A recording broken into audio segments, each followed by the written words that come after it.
Kalau mau PDKT ajak makan. Siswa tersebut bilang, aduh, oi. Saya bilang, aduh, oi. Cing teh, kamu yang nabrak spion saya.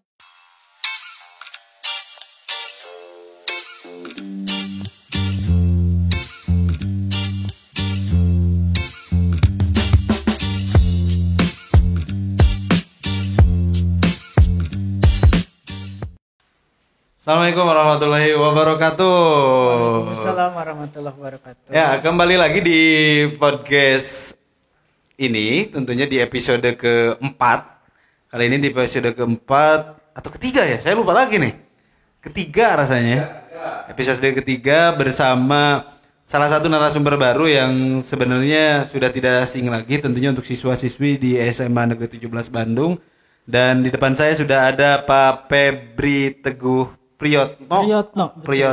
Ada unsur Jawanya ya, Priyotno? Apakah Anda turunan Ningrat atau Ningrum? Untuk Ningrat mungkin tidak, tapi kalau keturunan Jawa ada, Parian. Ada. Dari kakek. Kebetulan kakek dari Solo. Wah, dari jauh. Solo. Ngumbara atau apa, Pak Feb? Kakek itu pedagang. Kakek pedagang. Dari Jazirah Arab. Jazirah Solo. Dari Jazirah Solo pindah ke Bandung sekitar tahun 30-an. 1930. Zaman make perahu cigana di Bengawan Solo. Eta. Sampai ke Citarum palin bener ya. Duka tah sigana kanggo gebog jauh eta. Gebog jauh. Palin. Tahun 30-an nyampe ke Bandung. Beliau berdagang di kota Bandung juga, di sekitar dalam kaum. Dagang CD teh geuning. Bukan, eta mah urang Padang. Sekarang kan dalam kaum banyak tukang CD teh geuning bajakan. Dagang makanan. Di sekitar dalam kaum. Alhamdulillah dapat jodoh orang Bandung. Nenek saya punya anak, ibu saya punya anak, lahirlah saya. Keturunan Jawa. Supaya tidak menghilangkan identitas kejawaannya, maka ditambahkan nama akhirnya kejawa-jawaan itu Priyotno. Men saya turunan Jawa kumanya Rian Ramdano. Sutejo berarti orang Jawa, betul. Karena ciri khas Jawa itu ada huruf O-nya. Oh, kalau Sunda A biasanya.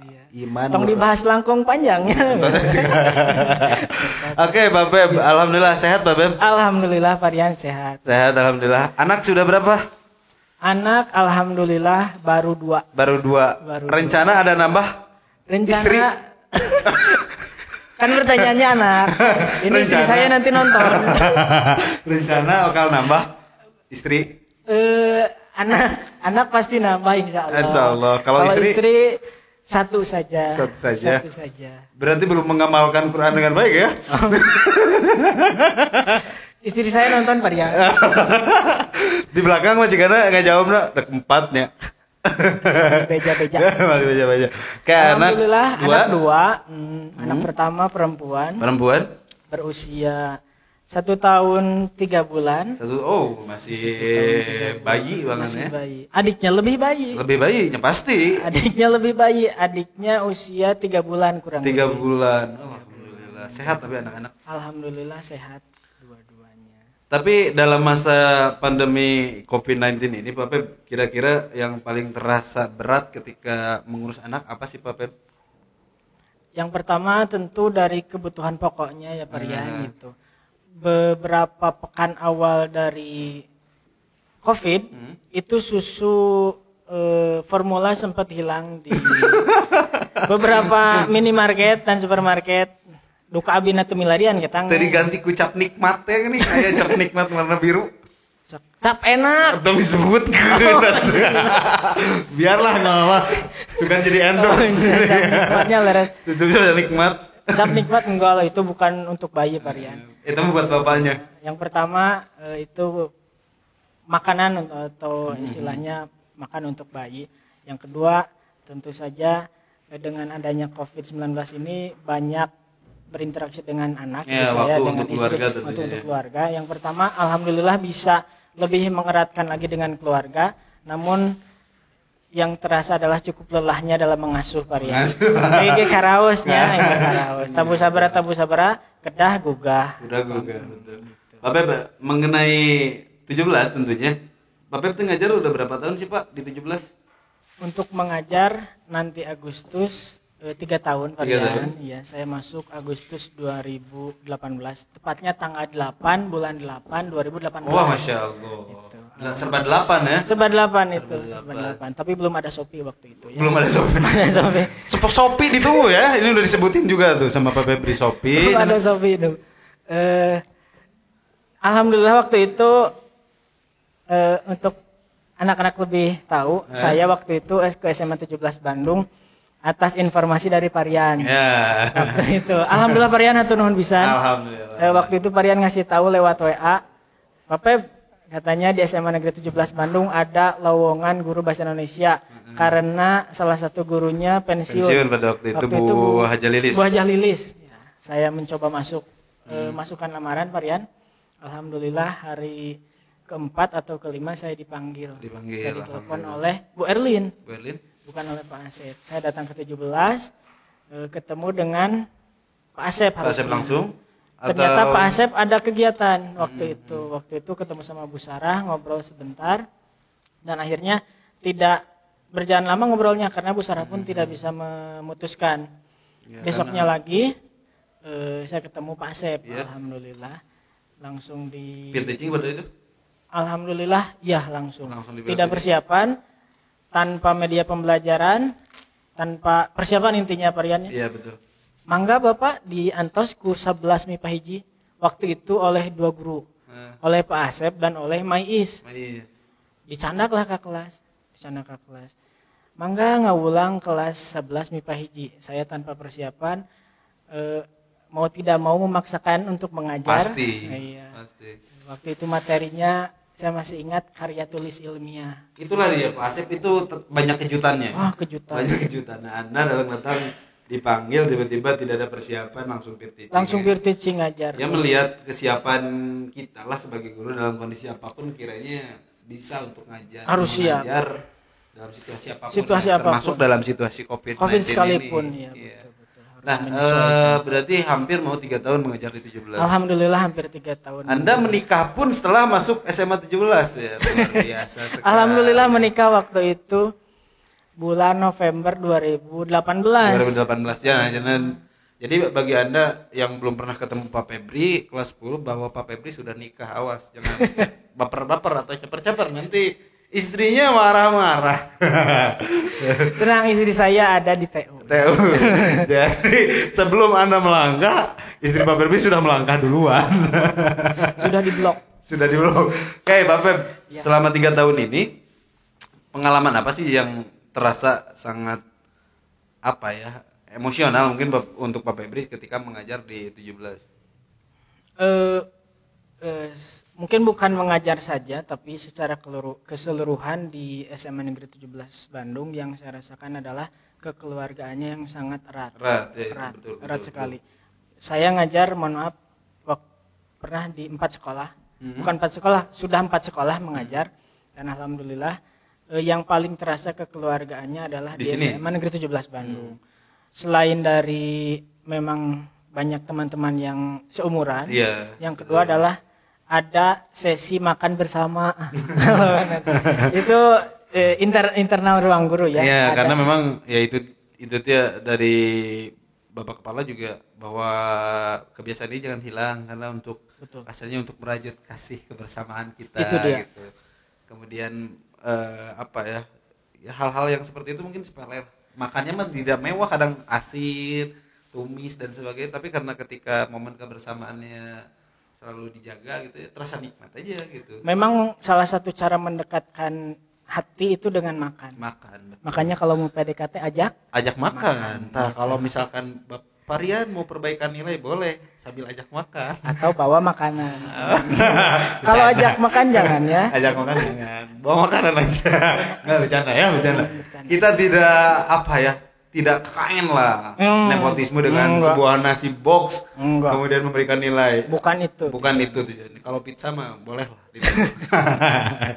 Ya, itu hal menarik mungkin Iya, ya. betul, Selama betul, mengajar di 17, kedekatan emosional dengan guru, staf dan sebagainya. Keluarga keluarganya 17 lah begitu ya. dekat ya.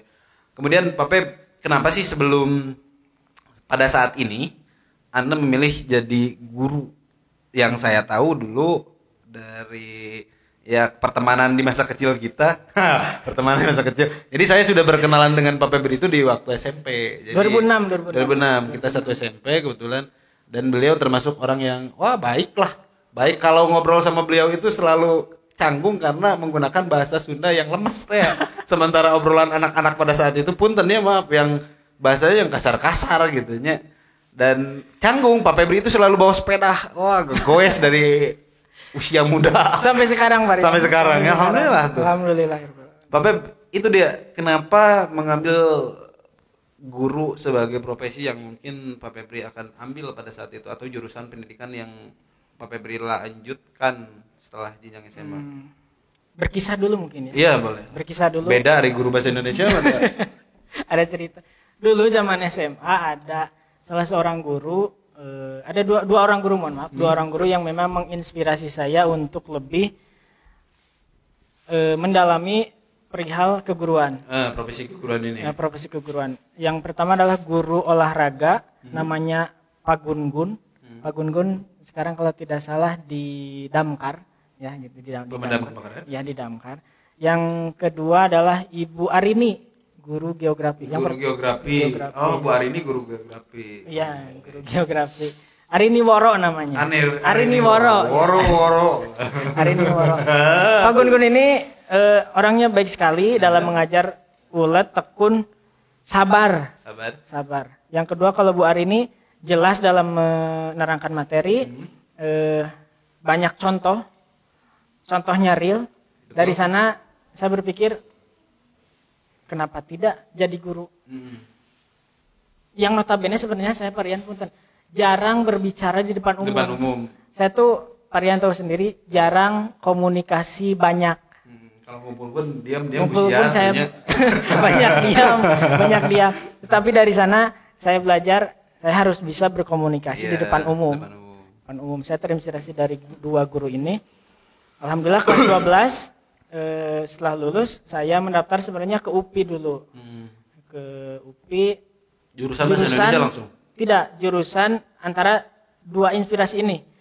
Antara olahraga. Ternyata saya milih geografi. Geografi lah saya toh-tohan di sana, saya bekerja keras untuk masuk geografi, ternyata Tuhan tidak menghendaki. Ya. Allah berkata lain. Allah berkata lain. Saya akhirnya memutuskan untuk tetap jadi guru. Tapi berpindah pada universitas swasta dan jurusan yang berbeda. Anda tidak istiqomah, Bung. Anda tidak istiqomah. Istiqomah dalam jadi gurunya. Dalam jurusan Anda Jurusannya tidak. Bung. Soalnya di Unpas tidak ada geografi, Parian. Itu dia.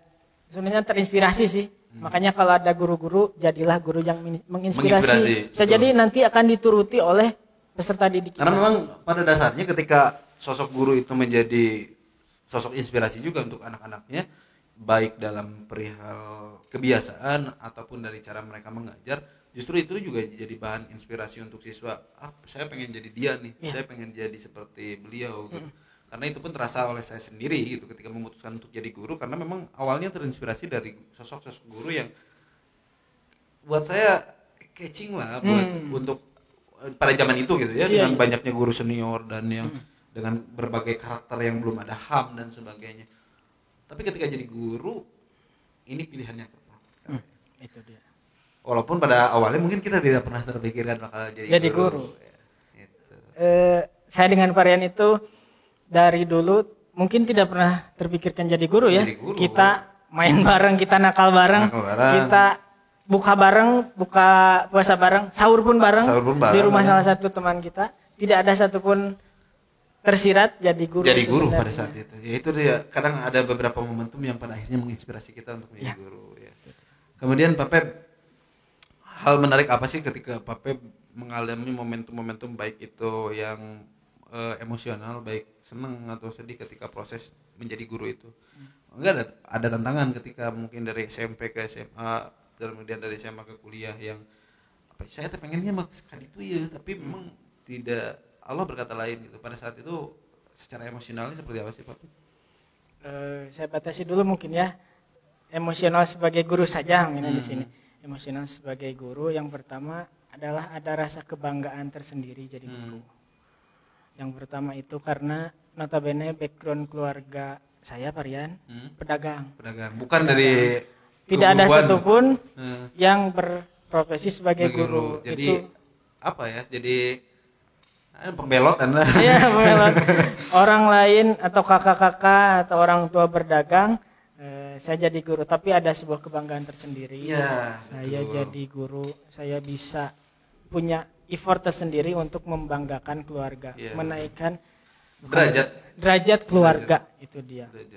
Ya, seperti apa yang Allah katakan gitu, ketika kita berilmu, salah satu manfaatnya adalah ditinggikan derajatnya. Betul. Itu yang kedua adalah selain dari kebanggaan sendiri menjadi guru, yang kedua adalah ketika bisa menyampaikan ilmu ke peserta didik. Itu sangat puas sekali, apalagi kalau siswanya aktif bertanya dan mengerti dengan apa yang kita sampaikan. Iya, gitu, mengerti.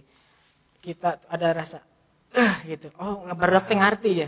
Budak teh ngarti gitu. Dibanding kelas mohon maaf yang pasif.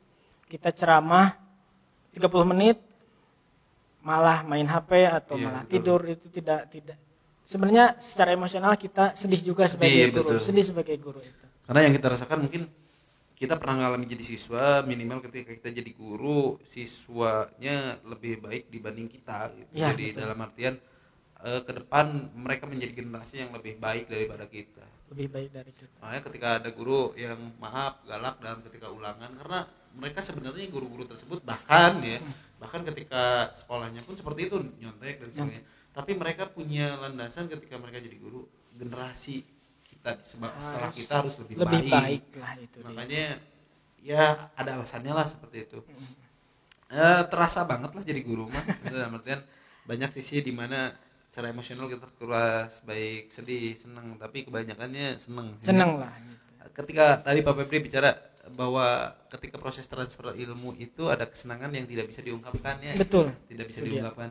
Ya ketika orang kaya, mohon maaf dalam artian bisa membagi uangnya gitu untuk infak dan sebagainya. Nah, kita tidak punya harta berlebih. Betul. Tapi kita punya ilmu yang mudah-mudahan jadi manfaat buat orang banyak. Betul. Nah, itulah hal yang tidak bisa digambarkan lah. Nggak bisa itu ada kepuasan batin tersendiri. Nah, senang betul. Pak Pep, saya dengar dulu Pak Pep pengen masuk 17 ketika SMA. Ya. Kemudian takdir pada saat itu mengatakan bukan jodohnya pada saat itu. Jodohnya. Gimana sih waktu itu ceritanya Pak Pep? Sebenarnya saya waktu itu kesini sekitar bulan apa ya? Emang agak telat juga Parian. Saya tuh daftar ke-17. Daftar ke-17 ketika Parian sudah masuk ke sini dengan jalur prestasi. Sedangkan saya tidak punya prestasi dalam bidang yang Parian waktu itu menjadi sarana masuk ke sini. Saya waktu itu mencoba untuk masuk sekolah dulu SMK. SMK dulu, ternyata kata Allah bukan jalannya. Setelah itu saya mencoba masuk ke SMA 17 Bandung ini. Saya masuk sini toh-tohan supaya bisa masuk. Saya korbankan istilahnya nilai saya yang seadanya sebenarnya, tapi tidak jelek-jelek amat, alhamdulillah. Saya masuk ke sini masukkan pendaftaran, ternyata tidak keterima. Sedih. Karena rata-rata teman-teman dari seangkatan di SMP masuk sini. Hampir 70% mungkin ya. Kalau 70 enggak. Paling di antara di bawah 50 lah, antara 30 sampai 40%. Iya. Mayoritas ke SMA Negeri 17 Bandung. Dan teman-teman gengnya ada di 17. Saya pengen masuk tapi qadarullah tidak. Ternyata saya dibelokkan oleh Allah bukan dibelokkan sebenarnya. Itu jalan saya. Jalan saya ke sekolah swasta SMA-nya. ternyata Allah inginkan saya bukan sebagai peserta didik, tetapi sebagai pendidik di SMA Negeri 17 Bandung. Alhamdulillah, bersyukur. Ternyata Allah, ini jawaban Allah. Iya, Saya jawabannya. tidak masuk sebagai peserta didik, tapi sebagai pendidik di SMA Negeri 17 itu dia. Bandung. Jadi ketika kalian teman-teman yang saat ini berjuang untuk masuk perguruan tinggi negeri, ketika jawabannya tidak sesuai dengan harapan kalian, tenang. Bisa jadi jalan yang Allah nanti pilihkan untuk kalian itu lebih baik. Bahkan bisa jadi di luar ekspektasi kalian. Betul. Kejutan Allah luar biasanya. Luar biasa. Luar biasa. Saya analogikan kalau teman-teman menempuh satu jalan, kata Allah jalan itu. Jangan sampai kalian memilih jalan yang belok. Meskipun itu keinginan kalian. Saya inginnya ke universitas negeri. Tapi kata Allah, kamu jalannya ke universitas swasta. Dan nanti akan ditunjuki oleh Allah jalan yang memang itu yang benar, yang benar buat kita. Yang benar. Jangan sekali-kali, mohon maaf, melakukan sogokan ke manapun, ke sekolah, ke universitas. Nepotisme lah. Nepotisme lewat belakang jangan sama sekali itu. Kalian meloncati rel yang benar kalau seperti itu. Ikuti saja jalan Allah, itu yang terbaik. Terbaik, betul. Ya berkaca pada pengalaman saya juga ya. Betul. Saya juga bukan lulusan universitas negeri. Tapi pada saat itu ayah saya bilang, dimanapun kuliahnya, ketika kitanya benar, insya Allah benar. Ketika kitanya hanya sekedar numpang nama di universitas negeri, ya gitu teh ya gitu. Jadi gimana kitanya lah. Iya. Pada saat mau di negeri mau di swasta sama saja ketika kitanya berproses dengan benar gitu ya. Kumaha kita lah pada akhirnya. Itu pengalaman yang secara emosional mengurasnya. Tidak masuk 17 ya ada. Sedih, Varian, sedih. Tapi jodoh dirinya alumni 17, Bro. Kerja juga di 17, Bro. Istri saya alumni SMA Negeri 17 Bandung angkatan 2012. Teman Parian waktu itu. Meskipun tidak pernah sekelas ya. Tidak pernah sekelas, saya IPS, beliau IPA. Ya, istri saya IPA, beliau IPS. Alhamdulillah sekarang pun istri saya ada di satu lembaga yang sama dengan saya gitu, di SMA Negeri 17 Bandung. Itu jalan Allah. Jalan Allah, betul. Jangan mengikuti jalan yang lain gitu. Seperti itu. Iya, betul sekali. Pak Feb, apa sih yang Pak Febri rasakan, kesulitan yang Pak Febri rasakan di masa pandemi Covid ini? Dalam hal apa? Iya, dalam pembelajaran. Dalam pembelajaran. Saya rasa hampir semua guru mengalami hal yang sama, yakni keefisienan atau keefektivitasan dalam pembelajaran. Yang kita tahu efektivitas dan efisien itu guru dan murid itu talaki, Varian. Iya, talaki. Ketemu dengan guru dan murid itu. Tapi sekarang meskipun ketemu, efektifnya media yang kita gunakan, baik itu Zoom, Google Meet dan lain-lain, tidak akan seefektif kalian bertatap langsung dengan. Ya, betul sekali. Guru lah ya gitu. Iya. Itu yang saya rasa. Jadi ada nilai pendidikan yang hilang. Betul. Kalau transfer ilmunya bisa dari mana saja, tapi nilai pendidikan yang hilang ketika masa pandemi ini. Ya. Pak Feb, boleh share dong pengalaman yang paling unik ketika Pak Febri ngajar? Di mana saja lah. Di mana saja sebenarnya. Kalau untuk bukan unik sih Varian, sebenarnya lebih ke menguras emosi dan kesabaran. Waktu itu sebenarnya ini pengalaman pahit Varian. Saya ngajar di salah satu sekolah, bukan di 17 tentunya. Saya di parkiran waktu itu berdampingan dengan beberapa siswa yang memang belum kenal saya. Kurang lebih 4 orang lah ya gitu. Saya parkir di sebelah sana, lalu spion saya kabadug Varian. Spion saya kabadug. Siswa tersebut bilang, "Aduh, oi." Saya bilang, "Aduh, oi. Cing teh, kamu yang nabrak spion saya," gitu ya. Mereka enggak menjawab, tidak respon sama sekali, tidak respect sama sekali bahkan. Padahal saya pakai seragam guru waktu itu. Pakai seragam guru. Iya, guru gitu. saya ke kelas ngajar biasa. Ternyata pas pulang-pulang, alhamdulillah jok motor saya sobek. Jok motor saya sobek, Varian. Berarti pengalaman luar biasa ini. Luar biasa itu. Di salah satu sekolah swasta lah ya, swasta, mohon maaf. Salah satu sekolah swasta. Jok motor saya sobek, meskipun tidak banyak gitu ya. Cuma seret kurang lebih sejengkal lah. Sebenarnya emosi iya, sedih iya. Emosinya jok soek gitu. yang sedihnya, oh berarti mohon maaf sekolah ini belum berhasil menanamkan pendidikan karakter yang efektif, yang benar kepada siswanya. Tapi saja ya beberapa oknum siswa. Oknum sebenarnya itu yang memang keterlaluan dalam mengekspresikan emosinya. Sebenarnya saya pun tidak menegur dia sendiri yang sebenarnya menabrak spion saya gitu. Saya nggak tegur nggak apa, mungkin karena dia sedang emosi atau gimana jadi tidak terkontrol gitu, Pak. Itu paling berkesan sih paling selama jadi guru. Jadi guru. Kan minggu lalu Pak Iman itu kalau boleh kita flashback minggu lalu bercerita, Pak Iman juga luar biasa gitu. Luar biasa. Ya yang belum nonton silakan ditonton aja di YouTube channel 17 ya. Podcast Pak Iman. Pak Iman ada apa tuh di podcast itu, waktu itu bercerita tentang apa? Unik juga. Pak Beb, terakhir pesan untuk siswa dalam masa pandemi ataupun nanti kelak juga ketika proses tatap muka. Baik, untuk siswa-siswaku, pesan Bapak hanya satu, jangan berhenti belajar. Betul. Kalian bisa memanfaatkan bisa memanfaatkan teknologi yang canggih. Namun hati-hati dalam memilah informasi. Varian, kalau saya kutip dari kata-katanya Ustadz Budi Asari. Siswa zaman sekarang tuh sebenarnya keracunan informasi. Keracunan. Varian, kalau minum obat harus sesuai takaran. Kalau terlalu banyak keracunan overdosis. Itulah yang dialami siswa sekarang. Maka dari itu hormati guru. Guru itu memfilter informasi-informasi dari internet untuk kalian. Dosisnya yang tepat itu seperti apa?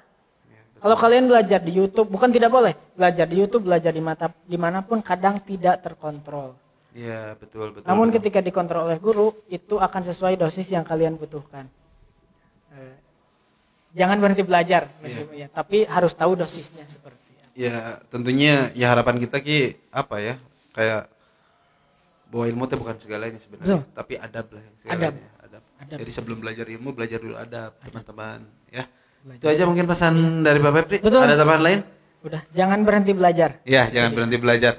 Oke, tak terasa ini akhir dari pembicaraan kita, Bapak. Banyak sekali mungkin yang bisa kita ambil dari obrolan ini. Tentunya harapannya bahwa dari setiap obrolan yang kita bicarakan pada hari ini ada manfaatnya tentunya untuk teman-teman yang mendengarkan atau menonton ini di rumah. Terakhir tadi kutipan Pak Febri, jangan berhenti belajar, berproses terus, kemudian ikutin alur Allah seperti apa yang akan diberikan ke kita. Ya berikhtiar lah, intinya tetap berikhtiar, tapi tawakal terhadap pemberian Allah Subhanahu wa taala. Itu aja mungkin. Ya. Kebetulan. Sampai ketemu lagi di podcast kita selanjutnya. Assalamualaikum warahmatullahi wabarakatuh.